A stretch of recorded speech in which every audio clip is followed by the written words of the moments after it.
Diego Rusarín no tiene vergüenza de ningún tipo y a pesar de la situación en Venezuela, sigue apoyando a Nicolás Maduro y sigue tratando de blanquear su dictadura. Voy al grano. En este video voy a exponer lo hipócrita, rastrero, convenenciero e ignorante que es. Así que quédate, que esto se va a poner muy bueno. Esta es la segunda parte de una serie de videos que le estoy dedicando a este personaje tan vil. En la primera parte ya expuse lo falaz que es Rusarín para analizar los datos estadísticos y hace 5 meses les vengo advirtiendo que este sujeto está blanqueando a la dictadura de Nicolás Maduro. En este video voy a desmentir primero las tonterías que dijo en el primer podcast. Sin más preámbulo, comencemos. El 11 de mayo del año en curso, Nicolás Maduro subió a su canal de YouTube un episodio de su podcast con el infame Diego Rusarín de invitado. En este podcast se nota muchísimo la urgencia de Rusarín de ganar la validación del dictador. Y, a tan solo segundos de empezar el video, muestran una pequeña charla entre Nicolás Maduro y Diego, el cual no pierde el tiempo para tratar de impresionar al dictador con, supuestamente, lo mucho que lee. Vivían en Brasil, mi papá biológico se separó de mi mamá, se volvió sí. Aparte me gustan mucho los idiomas y leo mucho. Esto solo es un detalle chistoso, pero aún así me llama mucho la atención cómo es que este sujeto siempre tiene que hacer alarde de lo mucho que sabe. Pueden ir a checar el video, literalmente son los primeros segundos. Pero bueno, dime de qué presumes y te diré de qué careces. En México les decimos mamadores. Muy cínicamente, uno de los primeros temas que abordan estos palurdos en el podcast es el tema de la alimentación. Rusarín, Diego, bienvenido. Presidente, un gusto estar acá, muchas gracias por la invitación. ¿Cómo te sientes en Caracas? Pues la verdad es que es como la cuarta vez que he venido y cada vez mejor. Comido muy bien, siendo muy bien tratado. Soy muy agradecido. Tú eres experto en eso de comer. Sí, me gusta. Y de cocinar sobre todo. También. Tenemos que hablar de eso. ¿Ah, sí? Dieta sana. Sí. Cuerpo sano. Yo pensaba que intercambiar recetas, lo cual también le iba a decir que sí. Yo estoy en la paleolítica ahora. ¿Sí? Claro. Yo llegué a estar en 125 kilos. El único gordo con obesidad en Venezuela. Adivina cuánto pesé hoy. 97. 102 kilos. Mira. Desde hace 25 años no pesaba 102 kilos. ¿Te gusta ser morsa, papá? ¡Me encanta! No era tan delgado desde la preparatoria. O sea, y de hecho incluso la idea política de soy mi cuerpo es muy revolucionaria. Porque normalmente la separación de yo y mi cuerpo quiere decir que yo soy dueño de mi cuerpo. Y qué raro pensar que uno es dueño de mi cuerpo. Pues, ¿qué es eso que es dueño de tu cuerpo? No, tú eres tu cuerpo. Para que la mente esté sana, es el cuerpo el que tiene que estar sano. Les voy a explicar por qué me molesta tanto que este par de cínicos se pongan a hablar justo de este tema, tomando en cuenta los altos índices de desnutrición que sufren los venezolanos todos los días a causa de la pobreza generada por la dictadura. Aquí les van algunos hechos. Según Statista, de la región de Latinoamérica, Venezuela tiene el segundo mayor porcentaje de subnutrición en la región, solo por detrás de Haití. Y eso que en años previos la situación fue mucho peor. Hubo años en que cada venezolano en promedio perdía 11 kilos de peso corporal a causa de la pobreza y falta de alimentos. Que el macaco cromarrifles de Diego Rusarín ni siquiera mencione estos temas durante la entrevista nos habla de lo mucho que está vendido a la dictadura de Nicolás Maduro. Y yo he dicho ahí, tú sabes, en las calles siempre que uno recorre, he dicho, somos lo que comemos. Es uno de los cuestionamientos más fuertes que hay que hacer al sistema capitalista de los últimos 100 años. Claro, al sistema capitalista, el sistema que más saca gente de la pobreza, y no al socialismo o al comunismo, que donde quiera que se aplique fracasa y provoca hambre. Las comidas procesadas, ultraprocesadas, con aditivos que crean adicciones, Sí. que destruyen el corazón, el cerebro, que han multiplicado los casos de Alzheimer, de Parkinson, diabetes, tercio arterial, etcétera. Todos los etcétera que les quieras poner. Han destruido al Homo sapiens. ¿Saben qué es peor que la comida hiperprocesada? No tener comida en lo absoluto o comer de la basura. Cuéntanos qué mostraban esas imágenes que le enseñaste a Maduro y que lo molestó tanto. Sí, afortunadamente esas imágenes ya se encuentran en Miami. Yo personalmente las filmé en mi teléfono celular. Aquí creo que las estamos viendo. Gente comiendo de un camión de basura. Gente comiendo de un camión de basura. Es lo que yo personalmente filmé el domingo pasado. muy cerca del Palacio de Miraflores. Mientras yo le mostraba esas imágenes a Nicolás Maduro, él dijo que la entrevista se había terminado, trató de cerrar el iPad en el que yo le había mostrado estas imágenes y dejó la entrevista. Comer de la basura, el drama diario de los venezolanos más pobres. Cazar camiones recolectores y hurgar en bolsas se ha vuelto una agobiante rutina. En la capital, algunos se dividen el control de los desechos provenientes de restaurantes en vecindarios acomodados. No somos uno, ni dos, ni cuatro, somos miles que estamos en la calle buscando para comer, sobrevivir. Sí, digo, si me permite complementar la idea, me parece una de las críticas más pertinentes de nuestro momento histórico. Y esto reivindica de nuevo la importancia de los mercados y las economías planeadas en contra de los mercados libres, ¿no?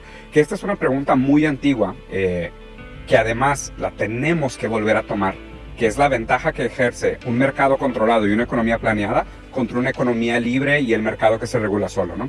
Porque donde el mercado se regula solo, existía la teoría, y ahora sabemos por hechos históricos que es mentira, pensábamos que era lo que iba a traer mejor beneficio para la humanidad, ¿no? Lo que realmente sucedió, y lo predice Marx muy bien en la crítica a la economía del capital, que produce no solo muchísima desigualdad, sino que poco a poco acaba produciendo otros múltiples problemas para la sociedad. El que mencionas de la alimentación me parece fundamental para empezarlo, porque afecta incluso los grupos más vulnerables, como los niños y los adultos mayores. Puras mentiras, Rusarín. Es precisamente por hechos históricos que sabemos que tu sistema de economía controlada no funciona. Para muestra están las grandes hambrunas que el comunismo ha creado, como el Holodomor en Ucrania, que se estima que hasta 4 millones de ucranianos murieron de hambre durante la colectivización forzosa de las granjas por parte del dictador soviético Joseph Stalin. O la campaña del Gran Salto Adelante de Mao Zedong, que impulsó y aplicó una serie de medidas que tenían por objetivo el crecimiento rápido de la economía en China para superar al Reino Unido, que resultó en desplazamientos, explotación, hambruna y desastre, y con la muerte de al menos 45 millones de personas en el territorio chino. Les invito que si desconocen alguno de estos sucesos, indaguen e investiguen más por su cuenta. Pero bueno, no nos hace falta ir tan atrás ni tan lejos en el tiempo. Tenemos como ejemplos contemporáneos las múltiples crisis alimentarias de Corea del Norte o las enormes filas que tiene que hacer el pueblo cubano para conseguir raciones de comida. Lo que pasa es que la industria tiene libertad de regularse sola, y cuando se regula sola, la regulación siempre va en una sola dirección: maximizar la ganancia. Todo lo demás es secundario. Pero eso no obviamente importa lo demás. No importa lo No demás. importa la salud. Lo que importa es la venta y la ganancia. Mientras que, en el sistema socialista, el único objetivo es enriquecer a los gobernantes de turno. Se les pasó mencionar ese pequeño detalle. Tal cual. Y eso se impuso, entonces vienen los expertos. Mira, ven acá, si tú le pones aquí tal amarillo, más gente le va a gustar. Si le pones tal cosita a la gaseosa, Sí. más gente lo va a tomar. Y van a sentir tal satisfacción que esa gaseosa no va a poder dejarla nunca en su vida. Gracias, Maduro, por instalar una dictadura militar. Acabas de salvar a todos los venezolanos de la Coca-Cola. Y por eso de nuevo reivindicamos la importancia de los mercados regulados. O sea, porque creo que gran parte de lo que hemos aprendido, y tomando a Marx en serio, ¿no? O sea, tomando en serio la doctrina de Marx, es una filosofía dialéctica. A lo que se refiere Marx, hablando de que la filosofía es dialéctica, es que aprende a resolver las contradicciones de los diferentes momentos históricos. Entonces, es una filosofía que tiene que estar constantemente en introspección y renovación, constantemente. La dialéctica tiene que ver con la realidad. Claro. Con el movimiento de las contradicciones en la realidad. Exactamente. ¿No? Una de las grandes aportes de Marx, de Engels, de Lenin, del marxismo-leninismo, de Mao Zedong, la primera ley de las contradicciones que uno aprendió siendo muy niño, que es la unidad y lucha de contrarios. Sí. Entonces la unidad y lucha de contrarios es, los contrarios están unidos y se repelen. Y esa contradicción genera fuerza de desarrollo. La única contradicción aquí es la gente de bien y la gente miserable como ustedes. La mayoría de la gente que habla de Marx nunca lo leyó, le tienen fobia a los libros, es lo más común, pero describen a Marx como no, es que Marx describió cómo debería ser el comunismo y el socialismo. Por supuesto que no. Mentira. Marx era dialéctico y materialista. Marx entiende, justo como lo acabas de explicar, que la historia se mueve. En realidad, según Marx, el fin de la historia viene después del advenimiento del socialismo. Pero bueno, se habla mucho de la era Marx y muy poco de Engels, que en mi opinión es más interesante. Y más adelante voy a demostrar que Rusarín ni Maduro han leído a Engels. O peor aún, lo han leído y no lo entienden. Esto lo menciono porque más adelante hacen referencia a temas sociales como la destrucción de la familia, tema que desconocen y no les recomendaría haber tocado. Y el movimiento histórico de esas contradicciones es lo que produce nuevas formaciones. Y lo que estamos viendo en China hoy, y por qué estoy contento de tener esta conversación contigo hoy, es que el momento histórico en el que estamos viviendo no tiene precedentes anteriores. O sea, nuestra responsabilidad es hacer un análisis de la realidad material concreta y ver cómo estas situaciones específicas de nuestra contemporaneidad producen y requieren acciones específicas. O sea, la nueva formación socioeconómica con orientación socialista que tiene China, creo que uno de los problemas que tenemos que resolver nosotros en América Latina es que las nuevas generaciones necesitan volver a recuperar su optimismo porque existe un mundo diferente, posible y deseable. Y nosotros antes de China, era muy difícil vender esa idea. Era muy difícil tratar de reunir a una generación de jóvenes y decirles, oye, este capitalismo tardío enajenante no es la única alternativa, no es el fin de la historia. La historia no ha acabado. La historia, sabemos, como materialistas dialécticos, que es un proceso imparable. ¿Cómo le explicas a alguien tan ignorante que al menos en el apartado económico, el gobierno comunista de China, de comunista solo tiene el nombre? Más del 90% de las entidades económicas en China son empresas privadas. Transmitimos a esta hora desde el Salón Ayacucho en el Palacio de Miraflores. Continúa en desarrollo la reunión del Gabinete Económico de la República Bolivariana de Venezuela con asesores, expertos e investigadores en el área económica que visitan nuestro país de la República Popular China. Vamos a escuchar de inmediato la intervención de las autoridades y las deliberaciones en materia económica. La primera tiene que ver con los mecanismos de control que el gobierno chino implementó al sector productivo para garantizar la eficiencia y la productividad de los distintos sectores productivos que focalizaron para el desarrollo. Y la segunda pregunta tiene que ver con la propuesta que usted lanza de posibilidad de intercambio comercial entre ambos países en moneda nacional, usando el yuan y usando nuestra moneda convertible. Ahora yo voy a contestar su primera pregunta.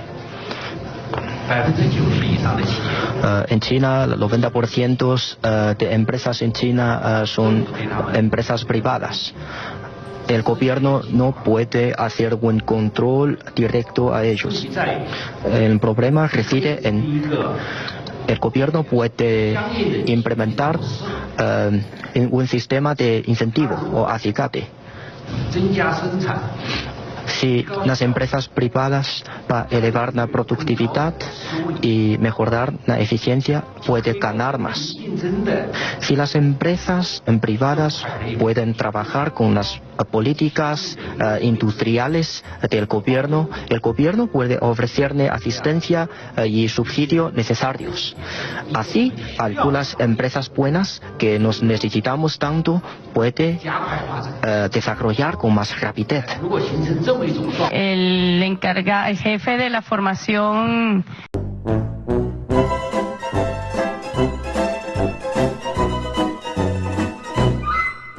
En Europa, Carlos Marx, Federico Engels, y hacen una gran revolución de las ideas. Sí. Anticapitalistas. Tan es así que las ideas de Marx y Engels cambiaron el mundo. Sí. Para mal. En el siglo XIX lo intentaron. La Comuna de París, la insurrección de Alemania. Pero luego entonces viene el siglo XX, que tiene tres grandes revoluciones, así lo creo. Tiene grandes procesos históricos de resistencia, de lucha, unos más avanzados, otros menos, el siglo XX. Pero tiene tres grandes revoluciones. La primera, la revolución bolchevique del pueblo ruso y la fundación de la Unión Soviética. Y sin lugar a dudas, Vladimir Ilich Ulyanov, Lenin. Y el surgimiento de lo que se llamó en el momento el leninismo, que no es otra cosa que el desarrollo concreto de la teoría de Marx y Engels en la realidad rusa y la realidad de su momento, Correcto. 1917. Luego, después de la Segunda Guerra Mundial, surge el otro hecho histórico formidable, la Revolución China, la fundación de la República Popular China, 1 de octubre de 1949, y el gran timonel, Mao Zedong.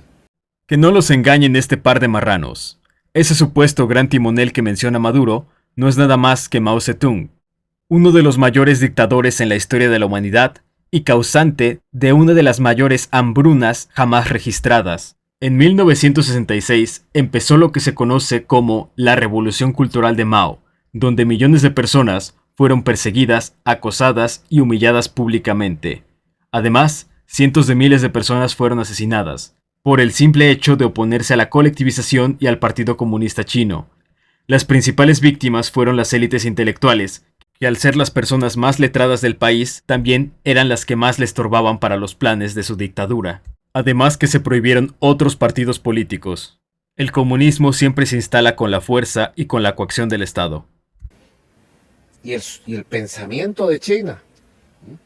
Y luego surge aquí en una isla pequeña, frente a los Estados Unidos, un gigante, Fidel Castro Ruz, como un ángel barbudo que llegó. Para sorpresa de nadie, otro dictador de mierda, que ojalá se esté pudriendo en el infierno, y que de ángel no tenía nada. Este dictador sumió en una de las miserias más grandes a la isla de Cuba.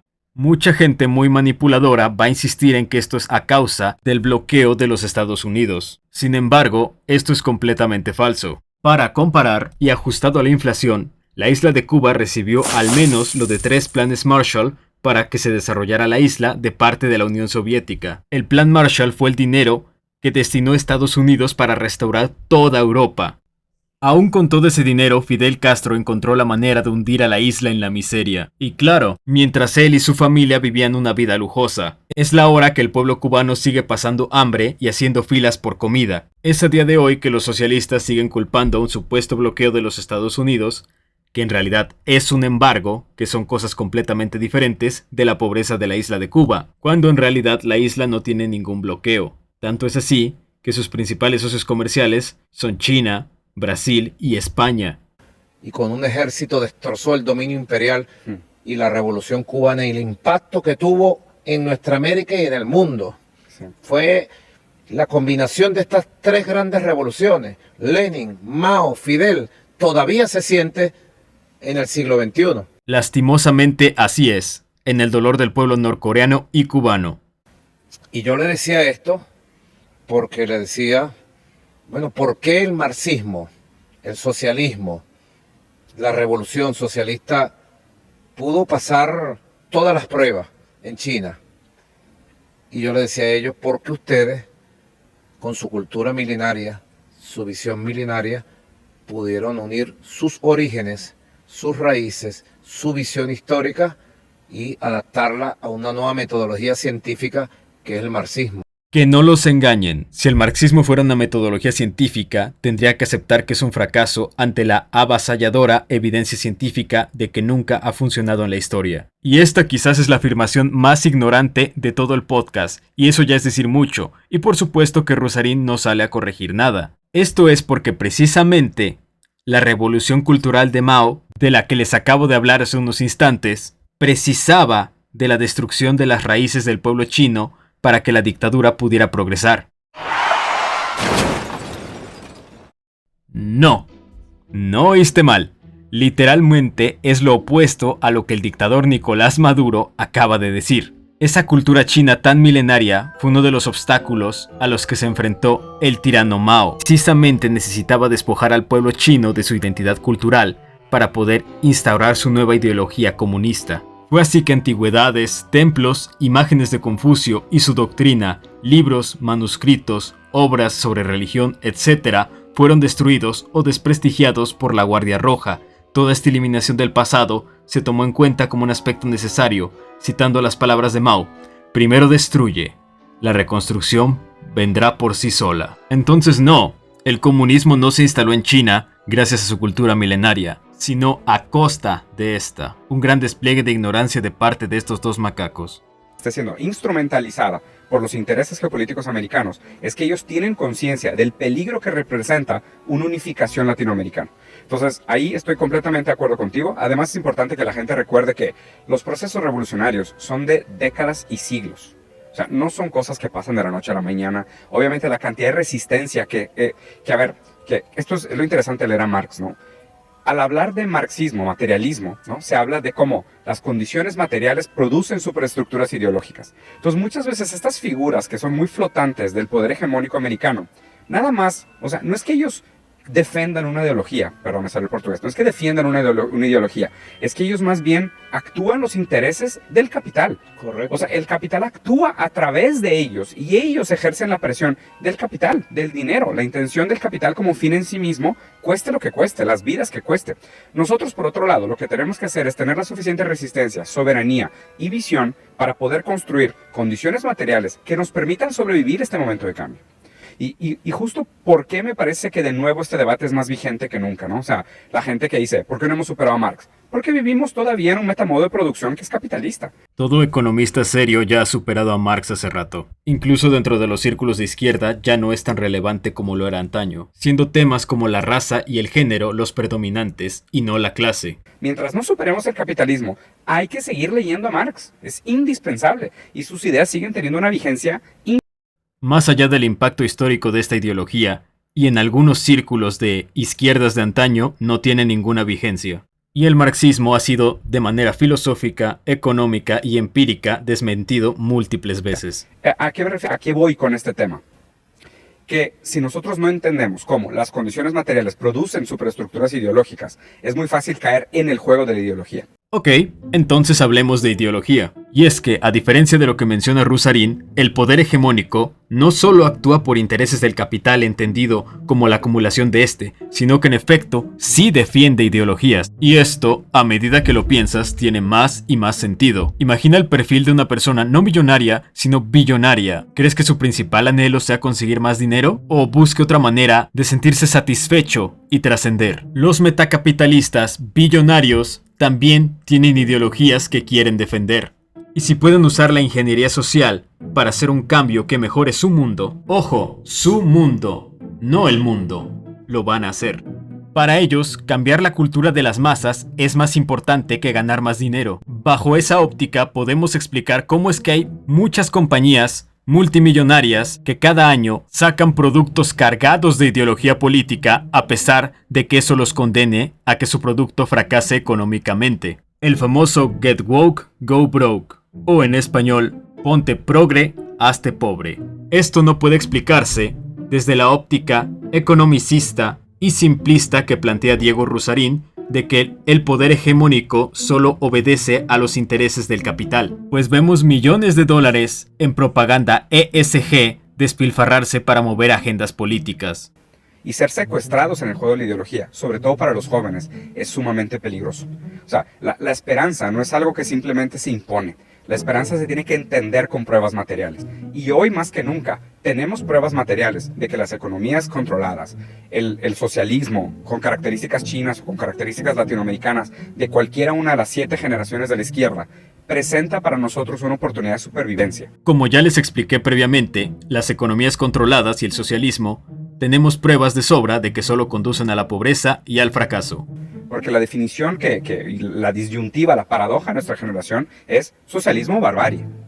Porque realmente la alternativa que nos presenta el capitalismo hegemónico, imperial, bélico, que además como está en decadencia se pone sumamente violento, es que la decisión que tenemos que tomar hoy no es por gusto. Y con una cultura totalmente decadente. Y eso de se la nota en el arte. pornografía, Sí.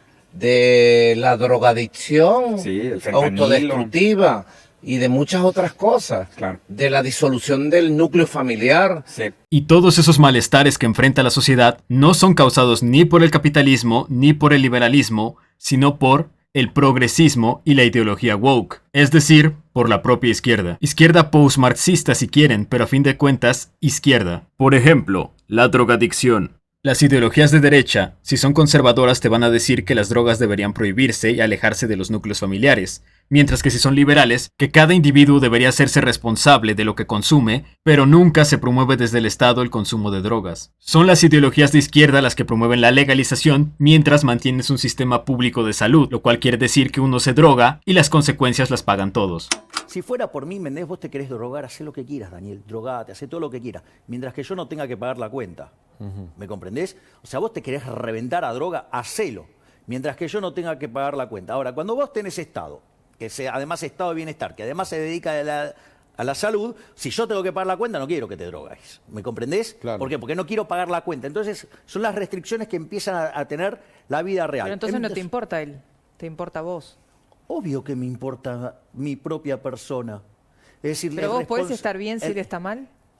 Mirá, el responsable de mi felicidad soy yo. Pero yo, ¿quién soy para meterme qué él hace con su vida? Si él se quiere drogar, que lo haga. Digo, ¿quién soy yo para determinar? El liberalismo es el respeto irrestricto del proyecto de vida del prójimo. Y él puede hacer con su vida lo que se le dé la gana mientras que no agreda al resto. Es decir, ejemplo, XX se quiere suicidar. Problema de él. Porque si no, ¿qué le vamos a regular la vida a Daniel? ¿Qué puede hacer, qué no puede hacer? Sobre lo de la decadencia del arte, es bien conocido que son los de las ideas progresistas y relativistas los que están destruyendo lo que es el arte. Latas de excremento, pegar plátanos en la pared, más activismo que técnica o talento, son solo algunos ejemplos. Arte VIP, como lo llamaría Avelina Lesper.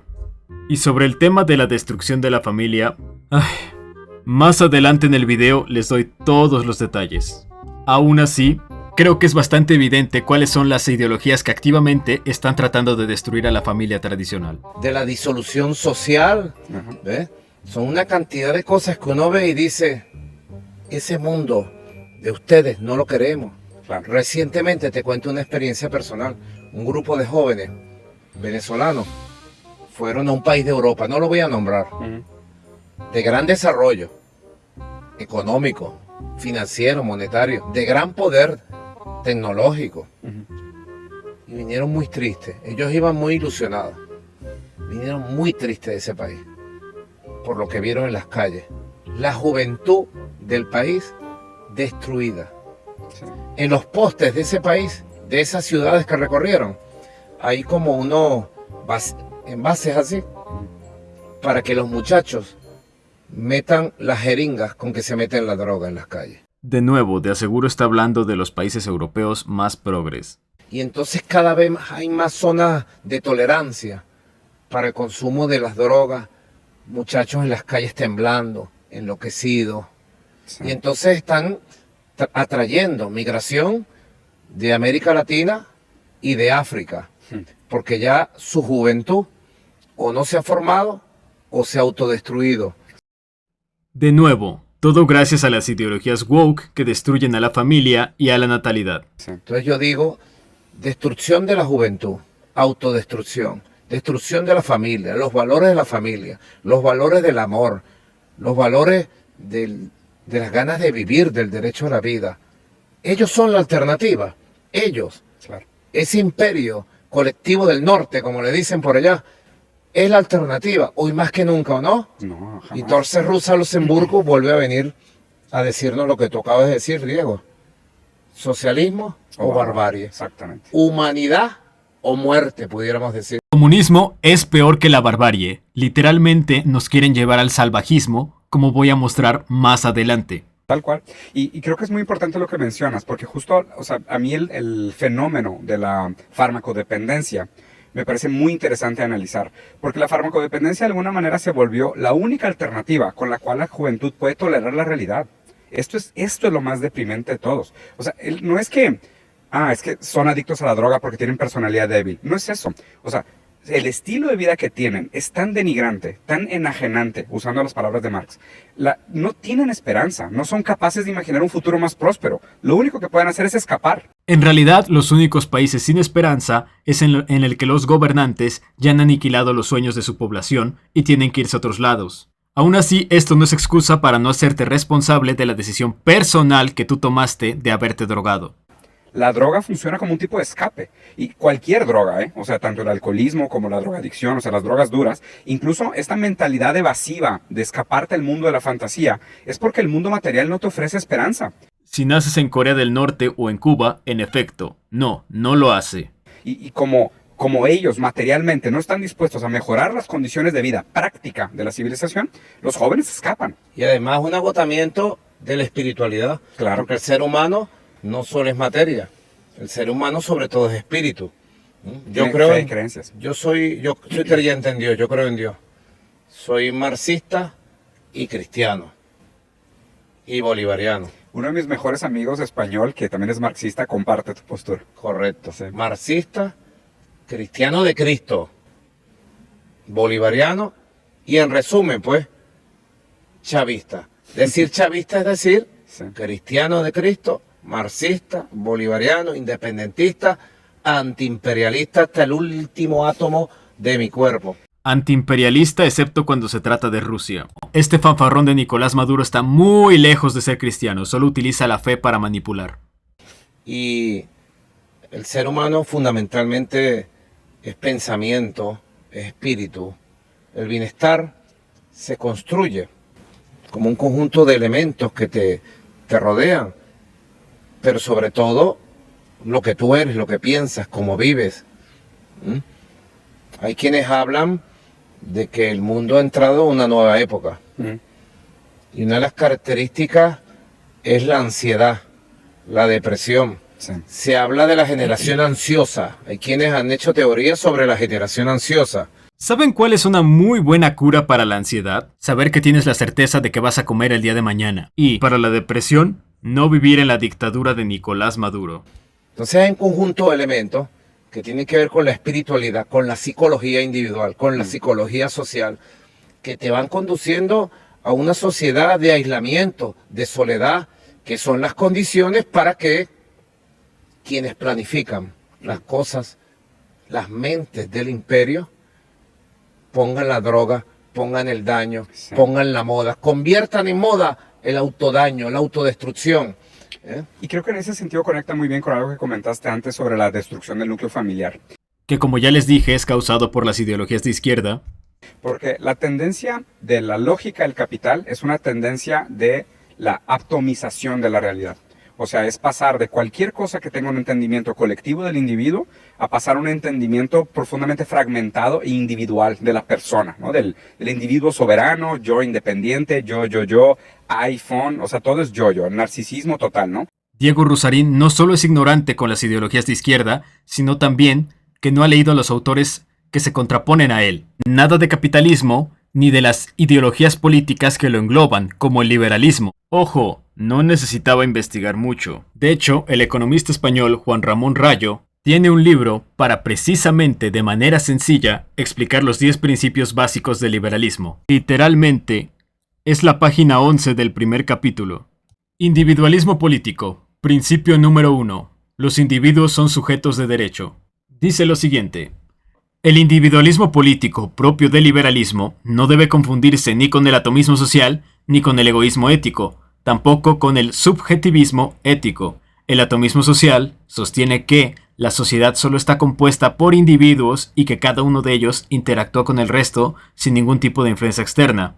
El egoísmo ético propugna que los individuos solo deberían buscar su propio bienestar, despreocupándose del ajeno.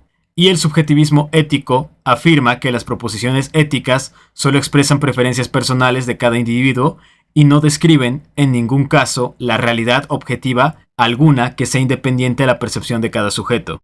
Lo que el individualismo político no es. El individualismo político no equivale al atomismo social, porque es perfectamente compatible considerar al individuo como el centro del análisis moral y, a su vez, reconocer que los grupos existen y que, además, son muy relevantes a la hora de moldear la identidad de una persona. El individualismo político solo sostiene que, aun existiendo grupos, el orden político debe evaluarse según sus repercusiones sobre el individuo y no sobre los grupos, pues, en última instancia, los grupos son valiosos en la medida que satisfacen las necesidades de los individuos.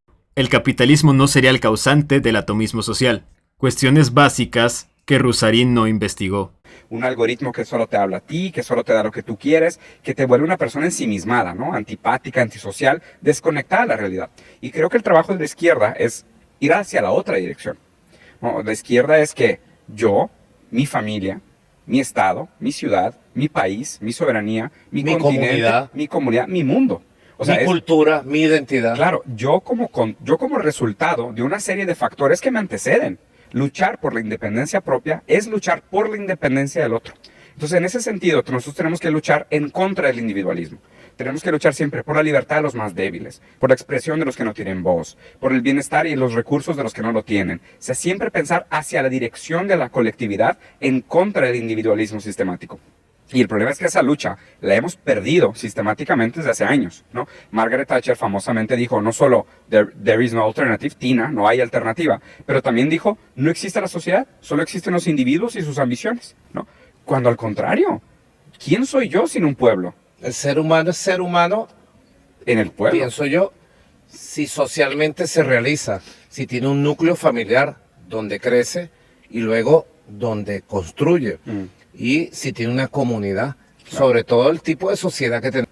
Es imposible entender el mundo actual sin comunidad. Pero esa comunidad debe estar formada por individuos libres que quieren pertenecer a ella. Y nunca hay que confundir comunidad con Estado ni con gobierno. Sin entorno social, el ser humano, la esencia del ser humano es su carácter social. Sin duda. Y es lo que nosotros reivindicamos como proyecto de país, como proyecto y modelo de sociedad, construyendo. El primer grupo, la primera comunidad a la que pertenece un individuo es su familia. Son las ideologías de izquierda las que buscan destruir esta familia tradicional. Y voy a demostrarles que Rusarín ni siquiera ha leído a los propios autores de izquierda y por eso no lo sabe. Igual Maduro, igual de ignorantes los dos. Friedrich Engels precisamente escribió este libro titulado El origen de la familia, la propiedad privada y el Estado. Este libro analiza el origen de la familia para saber cómo es que surge la propiedad privada, que surgiría con la monogamia, que los hombres al conocer quién sería su descendencia, permitiría la aparición de la herencia. Básicamente, para instaurar el comunismo necesitas acabar con la familia monógama. Citando a Engels, por tanto, la monogamia no aparece de ninguna manera en la historia como una reconciliación entre el hombre y la mujer, y menos aún como la forma más elevada de matrimonio. Por el contrario, entra en escena bajo la forma del esclavizamiento de un sexo por el otro, como la proclamación de un conflicto entre los sexos, desconocido hasta entonces en la prehistoria. El primer antagonismo de clases que apareció en la historia coincide con el desarrollo del antagonismo entre el hombre y la mujer en la monogamia, y la primera opresión de clases con la del sexo femenino por el masculino. La familia individual moderna se funda en la esclavitud doméstica franca o más o menos disimulada de la mujer, y la sociedad moderna es una masa cuyas moléculas son familias individuales. Hoy, en la mayoría de los casos, el hombre tiene que ganar los medios de vida que alimentar a la familia, por lo menos en las clases poseedoras. El hombre es en la familia el burgués, la mujer representa en ella al proletario. Básicamente necesitaríamos volver a un modelo de familia propio del salvajismo, y hacer caer la propiedad privada. Esto también emanciparía a las mujeres. Incluso si piensas que Engels tiene razón en esto, lo cierto es que las ideologías que buscan acabar con la familia son ideologías de izquierda. En base a las ideas de Engels, también salieron otros pensadores asquerosos como Wilhelm Reich y Shulamit Firestone, que es una de las autoras más importantes del feminismo radical. Los dos unos resentidos sociales de primera que proponían acabar con la familia tradicional, por supuestamente ser patriarcal y opresora, ambos de acuerdo con la pedofilia, por cierto. Así que no es el capitalismo ni la derecha la que quiere acabar con la familia, es la izquierda la que siempre se ha beneficiado de esto. Si tú todos los días estás compartiendo videitos de quiero salvar el medio ambiente, pero no recoges la basura y no plantas en tu casa, tu postureo ideológico no sirve de nada. Esa es la derecha, tal cual. Mira, Diego, o muchos fascistas que hemos conocido que tienen en su, ¿cómo que llama? En su estado, el tiempo de Dios es perfecto, Dios guía mis caminos, pero todos sus mensajes son, vamos a matar a los chavistas, acabemos a los chavistas, vamos a exterminarlos. Nosotros hemos vivido aquí en los tiempos del odio. Típico dictador proyectándose en los demás, diciendo que los fascistas de la ultraderecha, que son los que propagan el odio, que son los que quieren acabar con él, mientras él oprime al pueblo. Hemos superado los tiempos del odio, aunque ellos insisten en sembrar el fascismo otra vez en Venezuela, a través de lo que yo llamo en Venezuela los apellidos, las oligarquías, la gente que cree que tiene la sangre azul y que esta tierra le pertenece a ellos. Como la familia de Hugo Chávez que vivía en opulencia a costa de todos los venezolanos. Un poco el modelo parecido a lo que han impuesto en Brasil con Bolsonaro en su tiempo, con Milei, ahora en Argentina. Yo digo que estos proyectos, Diego, no sé qué has pensado tú de este tema, los Milei, los Bolsonaro, Uribe, Iván Duque aquí en Colombia. CAS. Sí, los apellidos de aquí, los CACs de México, son constructos del sionismo y de los sectores más recalcitrantes del poder de los Estados Unidos, para decirlo de alguna manera, que como gobiernan y dirigen las redes sociales, ahora no hace falta hacer encuestas para saber el estado de opinión. Sí. Ahora con equipos sofisticados de altos niveles hacen lo que llaman los Big Data y van construyendo. Bolsonaro le decían el capitancito de una manera despectiva y tenía 2 puntos, 3 puntos en las encuestas formales y lo construyeron, lo llevaron. Llegó al poder a destruir Brasil, a entregar, convirtió a Brasil en una colonia. Sí. Milei ni se diga. Yo creo que ni las peores dictaduras de Videla se atrevieron. Quitarle todos los derechos a la cultura, acabar con la ciencia y tecnología de avanzada Argentina, acabar con el sistema educativo, con el sistema de transporte, acabar con el sistema de seguridad social. Todos esos sistemas corruptos e ineficientes que solo sirven para darle más poder al gobierno y al Estado sobre los ciudadanos. Y no, quitar los subsidios estatales a la cultura no quiere decir que le estás quitando el derecho a los ciudadanos a la cultura. Tampoco a los organismos estatales de ciencia, que suelen ser bastante ineficientes también. Son como en México aquí las becas del CONACYT, que se gastan en estupideces o se las lleva gente que tiene contactos en el gobierno. Oh, pero muchas mentes brillantes se van a quedar sin hacer su ciencia. Mira, si necesitas que el Estado te pague tu ciencia, y es tu única manera de hacerla, entonces no eres tan brillante. Punto, compadre. Y la educación solo mero adoctrinamiento. Dijera Cancerbero, no es solución darle educación a los pobres si les das una pobre educación. De verdad, son constructos que yo he venido llamando de un nuevo colonialismo. Aunque la palabra nuevo siempre quedaría mal conjugada allí. De un colonialismo horroroso del siglo XXI. Por eso estamos en pugna, estamos en disputa. O ellos, los Milei, sí, o nosotros. O nosotros, sí, los sí, humanistas, los que queremos un futuro distinto, de optimismo, de esperanza. Los dictadores, los asesinos, los resentidos, los ignorantes. Te faltó mencionar todo eso. Y que no les venga con el cuentito del antiimperialismo, porque este señor no tiene problemas de hacer negocios con los recursos de Venezuela, con China y Rusia. Es más, cada vez Estados Unidos le compra más petróleo a Venezuela, lo cual es una hipocresía del gobierno de Maduro, así como de la administración Biden demócrata. Pero ahora son las redes. Yo he venido diciendo, Diego, sobre todo esta campaña presidencial, que pareciera una campaña presidencial mundial. Parece que se está eligiendo el presidente del mundo, sí, y no el presidente de Venezuela. El imperio desesperado con su odio, con sus ganas de venir a ponerle las garras a Venezuela por el petróleo, el gas, el oro, la riqueza, y para destruir la revolución de Bolívar, la revolución de Chávez. En esta campaña presidencial mundial, ellos la han declarado mundial, entonces tenemos un proceso de censura brutal, digo yo. El bloqueo económico, se ha transformado ahora en un bloqueo de redes. Claro, van de la mano. Para que no se sepa la verdad. Sí. Entonces ellos en el mundo dicen una cantidad de mentiras, encuestas falsas, etcétera, y no muestran al pueblo que está por miles en las calles, trabajando, movilizado. No muestran la realidad de la recuperación económica, del bienestar, de la paz, de la seguridad que hoy tiene Venezuela. No la muestran. Quizás no muestren eso, pero tú no muestras las actas. Porque sabes que hiciste un fraude electoral, Nicolás Maduro. Deja de quejarte del imperialismo Maduro, porque eres tú el que le vende recursos de Venezuela a todas las potencias del mundo. Deja de quejarte de la censura, porque son la gente de izquierda, como Lula da Silva o el gobierno de Francia, los que censuran a las redes sociales más libres como Twitter o Telegram, porque saben que lo que se dice ahí son discursos que no les conviene que la gente sepa la verdad. Si llegaste hasta aquí, por favor, dale click al botón de like. También suscríbete y activa las notificaciones con la campanita. Este video requirió mucho trabajo de investigación y te agradecería que lo apoyes. Conclusiones. Este lacayo y este dictador son unos mentirosos que no conocen de historia y ni siquiera saben de lo que hablan.